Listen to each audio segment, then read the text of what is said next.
Caimin sendiri dalam beberapa waktu ini memang kelihatan gerah banget. Apalagi sejak Golkar dan PAN masuk dalam barisan pendukung Prabowo. Dengan Anies yang sekarang menguasai Jawa Barat dan PKB kuasai Jawa Timur, maka potensi kemenangan dihitung semakin besar oleh Surya Paloh. Saya kaget juga ketika Caimin akhirnya masuk menjadi calon wakil presidennya Anies. Karena saya pikir waktu itu gak mungkin di sana ada PKS. Kemungkinan sih PKS yang akan pindah merapat ke Prabowo. Apalagi Prabowo dan PKS punya rekam jejak pertemanan sejak Pilpres 2014. Mereka itu selalu bersama. Politik kita ini masih sangat cair sampai nanti pendaftaran calon di awal bulan November selesai. Dan catat, Caimin itu bisa jadi pindah lagi dengan meninggalkan Anies Baswedan sendirian. Apalagi kalau Gerindra atau PDI Perjuangan itu kasih tawaran yang sangat menarik yang nggak bisa ditolak oleh Caimin. Guys, kalian udah tahu belum berita terbaru terkait kasus Muhaimin? Dan inilah berita terbarunya. Tara Macreng. Setelah ramai kasus pemberitaan Cak Imin yang dipanggil KPK, kemudian dianggap oleh sebagian orang sebagai politisasi hukum, Mahfud MD menilai pemanggilan Cak Imin sebagai saksi, bukan politisasi. By the way, kenapa sih ada yang baper sampai bilang hal tersebut sebagai politisasi hukum? Padahal kan KPK cuma mau minta keterangan aja ya guys. Cuma mau minta keterangan biasa yang sudah lama berproses. Mbok ya yang kooperatif hadir, karena pas dipanggil kemarin Cak Imin gak bisa hadir, akhirnya KPK menjadwalkan ulang. Kalau nggak salah minggu depan deh. By the way, minggu depan Pak Anies Baswedan ada niat dan rencana mau nganterin Cak Imin ke KPK nggak Pak Anies? Anterin dong Pak, biar keren gitu. Politisi PKB yang mengatakan bahwa kalau Muhaimin menang, PKB menang, maka yang punya sepeda motor nanti bensinnya gratis. Kok itu kalau ngomong jangan sembarangan. BBM gratis. Ini politiknya nih sama kayak Anies Baswedan ini kayak Bu Mimin ini ya. Min ngomong kosong kayak si Anies ini. Rumah DP 0 rupiah hilang, oke lenyap. Nah ini datang lagi nih, sepasang lagi ibu hamil. konyol. Terus BBM lagi katanya gratis semua. Ini politiknya nih kira-kira sebelum ngomong itu apa mikir nggak ya? Pas cocok banget ini ya, Anies sama Imin ya. Udahlah, kalian berdua menjadi apa, presiden dan wakil presiden sumur resapan aja lah. Itu poinnya itu aja. Daripada ngebohongin rakyat dengan cara berpolitiknya. Caimin mengatakannya apabila dia menjadi seorang presiden wakil presiden tahun 2024, dia akan menggratiskan minyak kendaraan bermotor. Gratis tanpa bayar selama dia menjabat. Kalau 2 periode 10 tahun tidaklah membeli minyak gitu untuk kendaraan. Setiap hari beli minyak, tak pala lagi pakai uang. Yang kedua, seluruh rakyat Indonesia yang hamil dapat kompensasi 6 juta. Untuk itu, saya pribadi untuk mengingatkan seluruh rakyat Indonesia jangan pernah percaya omongan seperti itu. Itu semuanya tipu belaka, tipu muslihat. Bapak Anies Baswedan yang dikatakan dia Rasul, utusan Allah di muka perbumi ini, wali Allah, terakhirnya Imam Mahdi. Rocky Gerung, pendukung Anies, adalah Rasulullah SAW. Ngeri tidak ya? Adalah agamanya tak ada, diangkat pula jadi Rasul. Berarti Rasul tak ada punya agama ya kan? Gimana ini yang diangkat Rocky Gerung jadi Rasulullah? Apakah ini tidak pencemaran nama agama ini? Anies adalah utusan Allah. Anies adalah Imam Mahdi. Gimana ini ulama-ulama yang ada di Indonesia, ustadz-ustadz yang bosa-bosa? Terutama sekali kepada Bapak Ustadz Somad Abdul Somad. Tapi kalau nanti dari partai lain nanti menganggap seperti ini, oh tangkap. Contohnya dulu Ahok.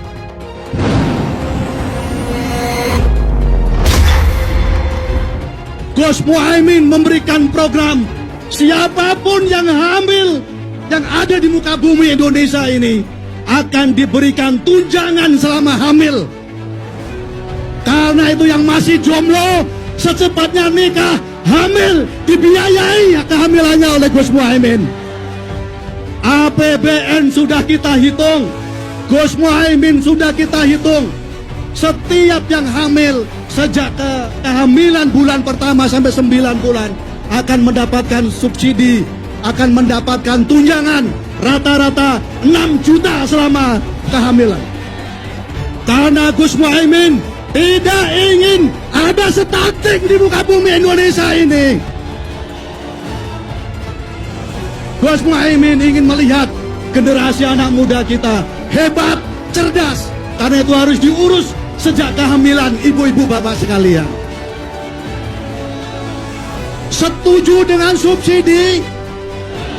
Subsidi dengan kehamilan ini cukup dengan 6 juta. Gus Muhaimin dan PKB menang. Semua yang punya sepeda motor, BBM-nya kita subsidi gratis tanpa biaya. Siapa yang di sini punya sepeda motor? Tahun 2024 PKB menang, Gus Muhaimin presiden, disubsidi serendah-rendahnya harga subsidi BBM. Siapa pengkhianat itu? Anies Baswedan dan juga Muhaimin Iskandar. Faktanya, Anies Baswedan mantan dipecat jadi menterinya Pak Jokowi. Diangkat oleh Pak Prabowo, dibiayai, dijadikan gubernur. Pengkhianatan yang luar biasa. Lalu siapa Muhaimin Iskandar? Muhaimin Iskandar itu adalah ketua umum Partai PKB.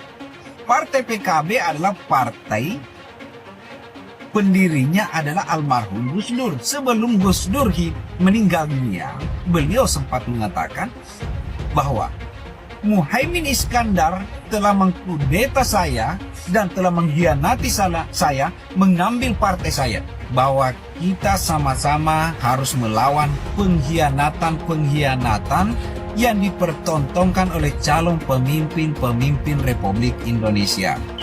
Lo gurunya saja dibegalnya atau dikudetanya, apalagi rakyat.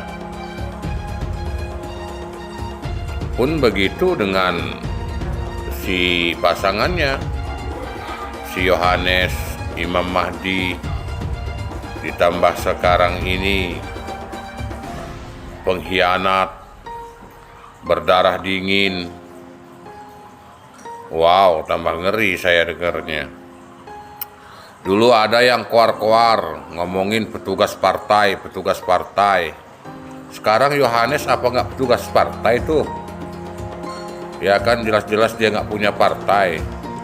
Lalu dibawa oleh yang punya partai. Apa nggak petugas partai itu namanya? Akhirnya Anies Baswedan memutuskan untuk bekerja sama atau cawapresnya itu Caimin dari PKB.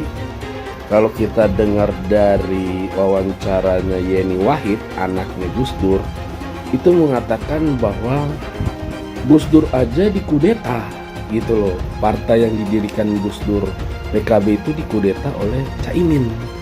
Jadi dua-dua ini sebenarnya adalah saling mengkhianati koalisinya atau partai kerjasamanya. Apa yang Anda sudah torehkan untuk DKI? Rumah DP 0 rupiah, 0. OCOK 0. Nah, sumur resapan di mana-mana. Di samping parit got yang begitu besar, Anda buat sumur resapan. Itu pikiran sampai kemana itu? Masa air banjir kamu bilang parkir? Katanya dulu tidak mau dialirkan ke laut pakai gorong-gorong besar, melawan sunat Allah. Ternyata pernyataan Anda tetap aja kan mengikuti alur kerjanya Pak Ahok. Lu buktinya apa? Bikin patung sepatu, beli lem ibon, bikin patung bambu, membuang-buang anggaran negara.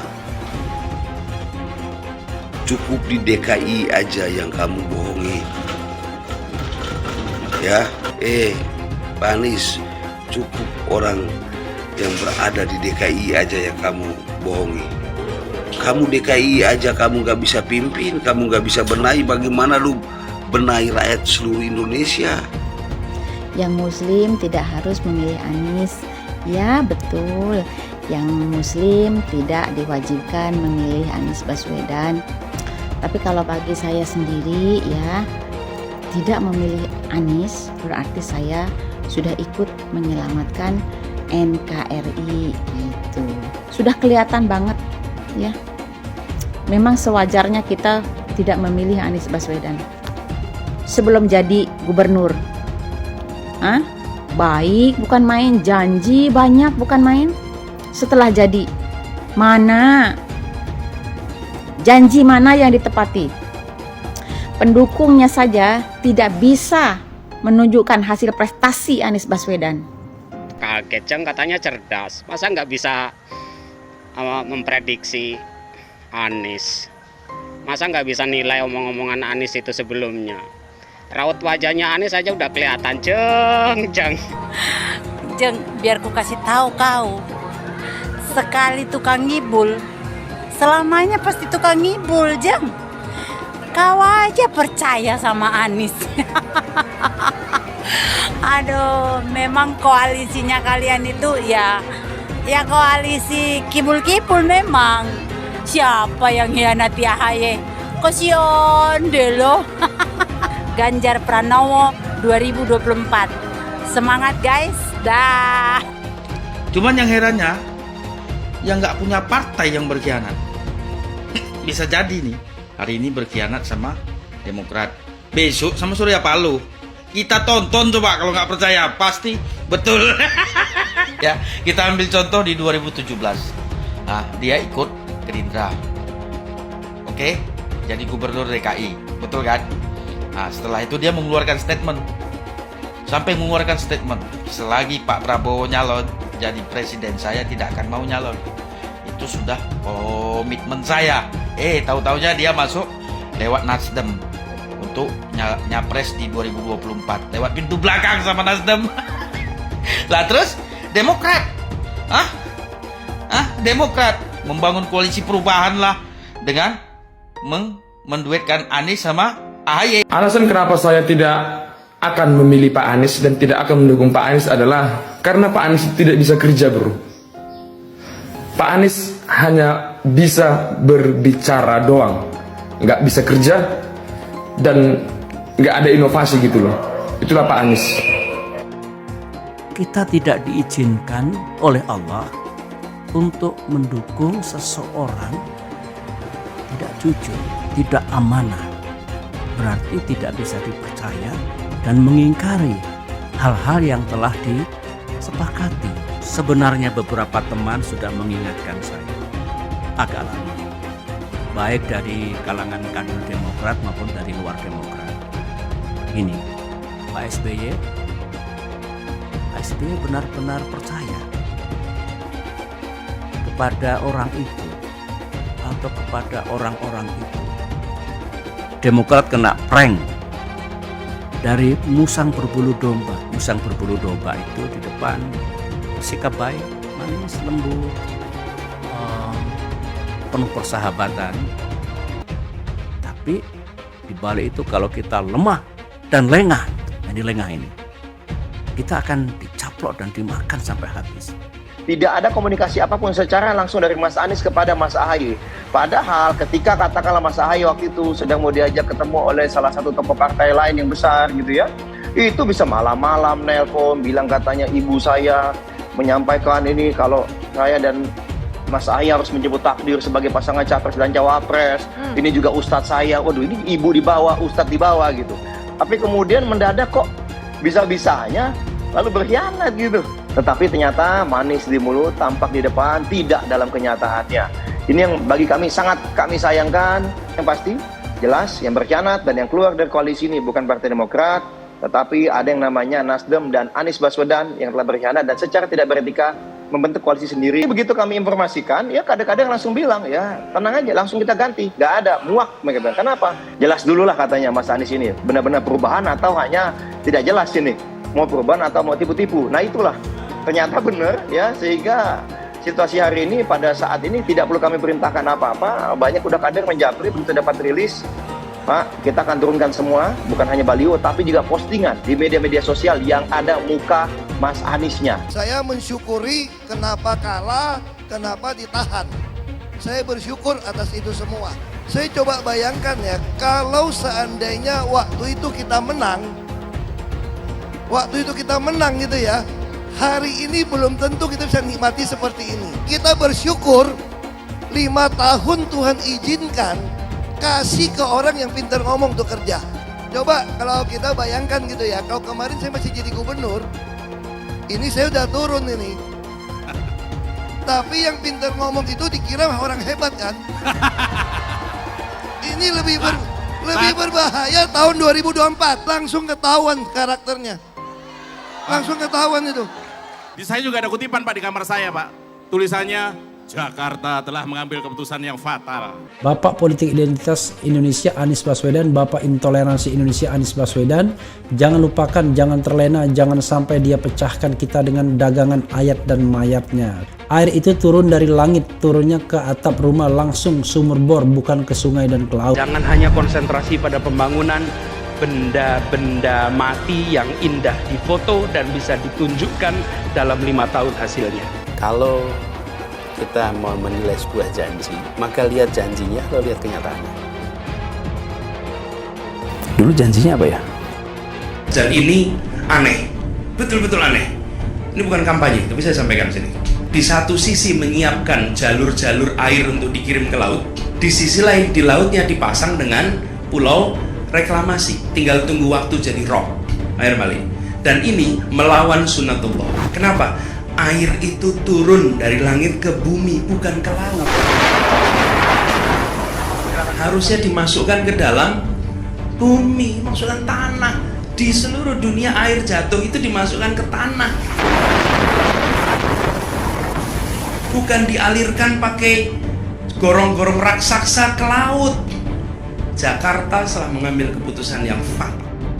Bukan banjir, itu memang parkir air.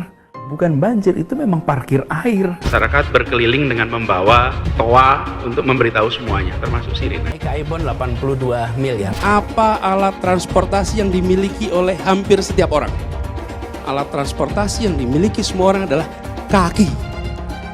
Kalau seandainya orang Jakarta percaya Pak Anies jadi gubernur pun, saya berani jamin kok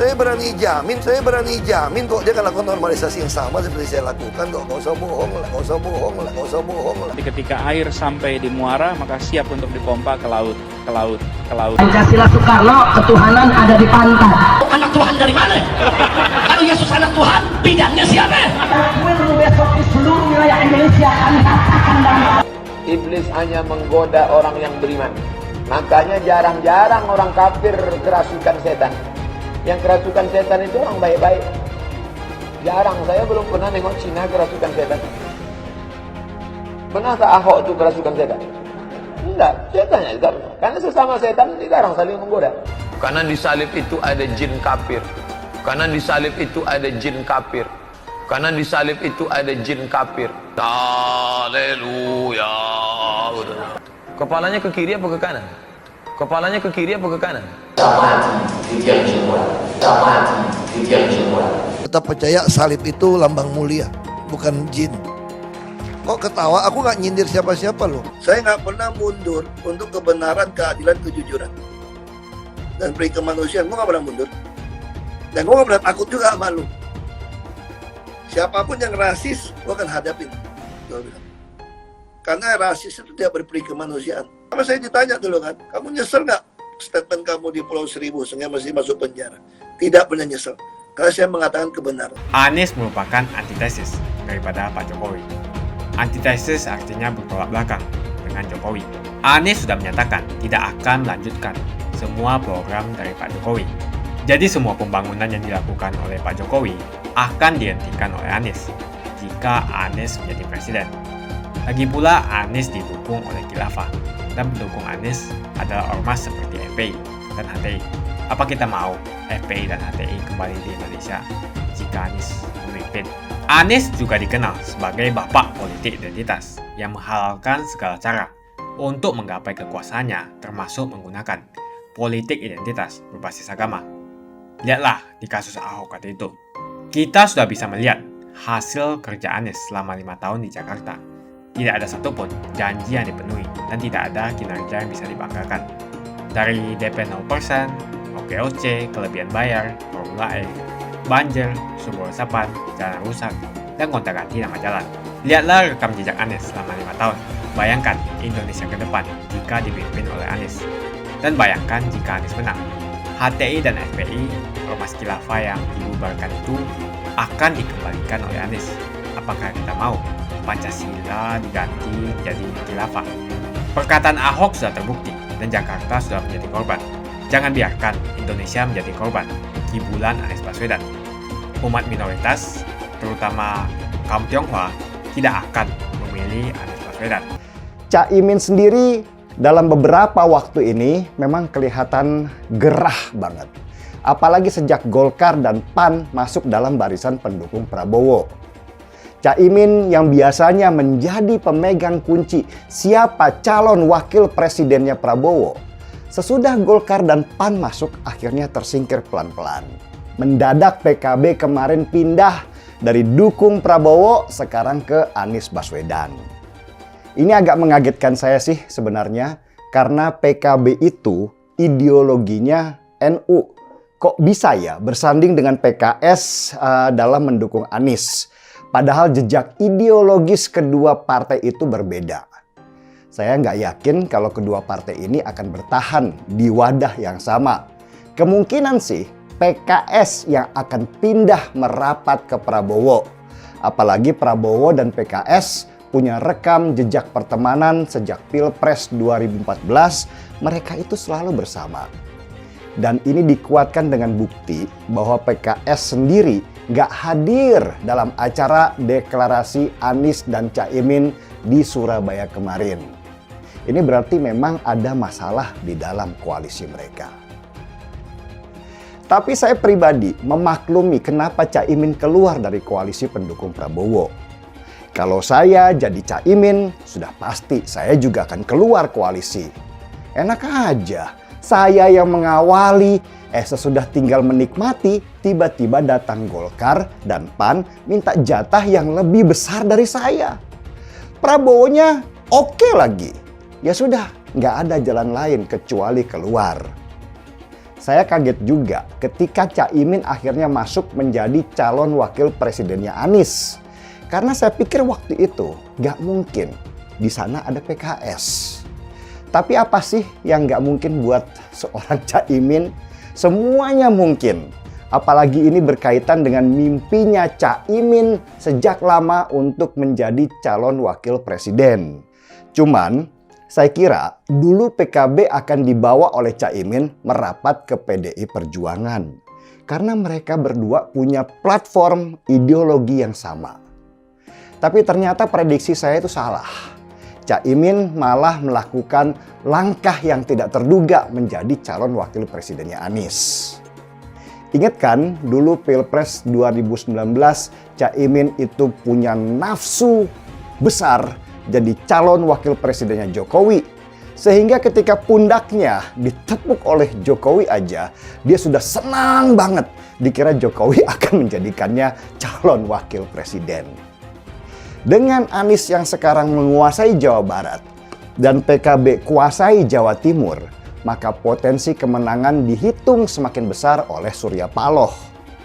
Jawa Tengah sih lewatin aja deh, karena di sana sudah pasti nggak bisa ngalahin seorang Ganjar Pranowo. Kalau ada PKB, Anies kan bisa mendadak NU. Dan masanya NU itu banyak banget loh. Ada sekitar 40 juta orang. Terbanyak di Jawa Timur, daerah kekuasaannya PKB. Dan Surya Paloh sebagai pemegang boneka tentu senang karena dengan gabungnya PKB ini bisa mencuci wajah Anies Baswedan yang selama ini kotor akibat politik identitas. Tetapi dengan keluarnya Caimin dari koalisi, maka situasi pun langsung berubah dan membuat Prabowo sekarang menjadi lemah.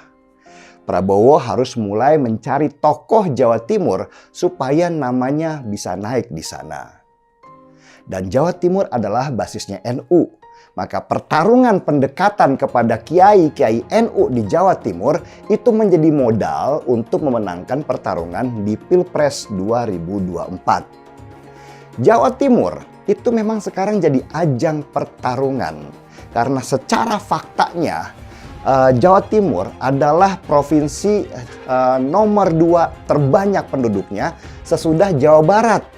Atau kalau dihitung itu sekitar 40 juta orang penduduk di sana. Ketika ditinggal Caimin ini, Prabowo yang gantian resah. Karena dia juga menganut strategi yang sama dengan Surya Paloh untuk menguasai Jawa Timur. Prabowo itu hitung-hitungannya kuat di Jawa Barat. Makanya dulu dia gandeng PKB untuk bisa kuasai Jawa Timur. Dengan gabungnya Caimin di Anies Baswedan, maka kemungkinan besar nih orang-orang NU lain yang tidak tergabung dalam PKB akan mulai mendukung Ganjar Pranowo sebagai calon mereka. Bukan Prabowo, karena Prabowo itu tidak punya akar ke NU-an. Beda sama Ganjar yang punya istri cucu dari kiai besar NU. Jadi tinggal Prabowo nih yang gak punya basis atau pondasi ke NU-an. Nah, dengan masuknya Caimin jadi calon wakil presidennya Anies, maka otomatis Partai Demokrat akan minggir. Dan seperti prediksi saya sebelum-sebelumnya, Demokrat kemungkinan besar akan gabung dengan PDI Perjuangan mengusung Ganjar Pranowo sebagai calon presiden. Ganjar dan PDI Perjuangan lebih sibuk memetakan program dan visi misi mereka karena mereka sudah tidak khawatir lagi dengan kursi. Tetapi meski begitu, PDI Perjuangan di bawah komandan Puan Maharani sekarang tetap berusaha humble dan mendekati partai-partai lain untuk bisa gabung. Perhatikan saja coba, di saat partai lain itu sibuk berantem, sibuk berkhianat, sibuk rebutan posisi dan kursi, Ganjar Pranowo dengan santainya nyanyi-nyanyi di acara perpisahannya sebagai Gubernur Jawa Tengah. Saya kira dalam Pilpres kali ini, Caimin lah yang paling banyak menarik keuntungan karena dia akhirnya punya posisi tawar yang sangat tinggi dari sebelumnya. Politik kita ini masih sangat cair sampai nanti pendaftaran calon di awal bulan November selesai. Dan catat, Caimin itu bisa jadi pindah lagi dengan meninggalkan Anies Baswedan sendirian. Apalagi kalau Gerindra atau PDI Perjuangan itu kasih tawaran yang sangat menarik yang nggak bisa ditolak oleh Caimin. Dulu Anies bisa menang karena menggunakan agama dan etnis.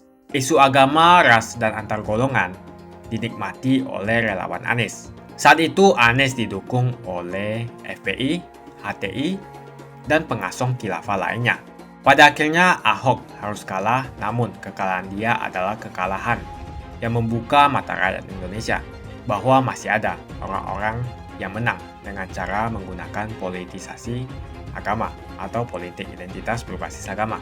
Ternyata banyak sekali orang yang dengan mudah terhasut lewat jalan-jalan seperti itu. Relawan Anies terutama dari FPI, HTI, PA212 seperti Bahar Smith dan Rizik Syihab selalu menghujat Cina, etnis Cina. Tapi saat ini negara Cina sudah menjadi nomor 1 di dunia. Saya bangga sebagai Cina.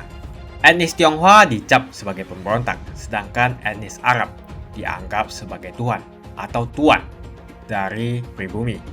Etnis Arab dipuja-puja dan dianggap sebagai dewa. Lihat saja Rizik Syihab dan Bahar Smith dipuja-puja, padahal mereka mengujar kebencian. Pengasong khilafah seperti Rizik Syihab, Bahar Smith, dan teman-teman, mereka hanya buat gaduh di Indonesia. Sedangkan negara mereka sanjung-sanjung itu, Arab Yaman, masih belum maju dan masih terbelakang. Saya percaya Indonesia dengan mayoritas pribumi juga akan menjadi negara maju. Seharusnya Arab Yaman belajar dari negeri Cina. Seperti kata kitab suci, belajarlah sampai ke negeri Cina. Anies dan juga pendukung Anies seperti Rizik Syihab, Bahar Smith, dan kelompok-kelompok HTI dan FPI harus belajar ke negeri Cina supaya tidak lagi melakukan kelebihan bayar. Yang jelas saya memilih pribumi, bukan yang dari Yaman. Ganjar jelas pribumi, nasionalis, dan pasti akan melanjutkan visi dan misi dari Pak Jokowi. Suara Ahok merepresentasi warga minoritas, dan etnis Tionghoa mendukung Ganjar Pranowo. Ahok pasti akan mendukung Ganjar, karena Ahok anti radikalisme. Ahok yang jelas tidak akan mendukung Anies Baswedan, karena Anies Baswedan didukung oleh kelompok khilafah, HTI, dan FPI, ormas terlarang itu. Anies merupakan antitesis daripada Pak Jokowi, dan diragukan kenasionalisannya, apalagi pribumiannya. Antitesis artinya bertolak belakang dengan Jokowi. Anies sudah menyatakan tidak akan melanjutkan semua program dari Pak Jokowi. Jadi semua pembangunan yang dilakukan oleh Pak Jokowi akan dihentikan oleh Anies jika Anies menjadi presiden. Lagi pula Anies didukung oleh khilafah, dan pendukung Anies adalah ormas seperti FPI dan HTI. Apa kita mau FPI dan HTI kembali di Indonesia jika Anies memimpin? Anies juga dikenal sebagai bapak politik identitas yang menghalalkan segala cara untuk menggapai kekuasaannya, termasuk menggunakan politik identitas berbasis agama. Lihatlah di kasus Ahok waktu itu. Kita sudah bisa melihat hasil kerja Anies selama 5 tahun di Jakarta. Tidak ada satupun janji yang dipenuhi dan tidak ada kinerja yang bisa dibanggakan. Dari DP 0%, OKOC, kelebihan bayar, Formula E, banjir, sumber resapan, jalan rusak, dan gonta-ganti nama jalan. Lihatlah rekam jejak Anies selama 5 tahun. Bayangkan Indonesia ke depan jika dipimpin oleh Anies. Dan bayangkan jika Anies menang. HTI dan FPI, ormas khilafah yang dibubarkan itu, akan dikembalikan oleh Anies. Apakah kita mau Pancasila diganti menjadi khilafah? Bagian Indonesia Timur yang mayoritas non-muslim seperti Bali tidak akan setuju dengan khilafah atau sistem khilafah. Mungkin Indonesia akan bubar jika Anies menjadi presiden. Perkataan Ahok sudah terbukti dan Jakarta sudah menjadi korban. Jangan biarkan Indonesia menjadi korban kibulan Anies Baswedan. Umat minoritas, terutama kaum Tionghoa, tidak akan memilih Anies Baswedan. Saya yakin karma Ahok mengejar Anies Baswedan. Dulu Anies memainkan politik identitas kepada Ahok. Sekarang Anies dipertanyakan kepribumiannya karena dia dari Yaman. Itu saja opini saya hari ini. Tuliskan opini kalian tentang Anies Baswedan. Jika kalian setuju dengan pendapat saya di video ini, pastikan kalian menekan like di video ini dan bagikan video ini ke teman dan family Anda supaya mereka semua mengetahui tentang informasi ini.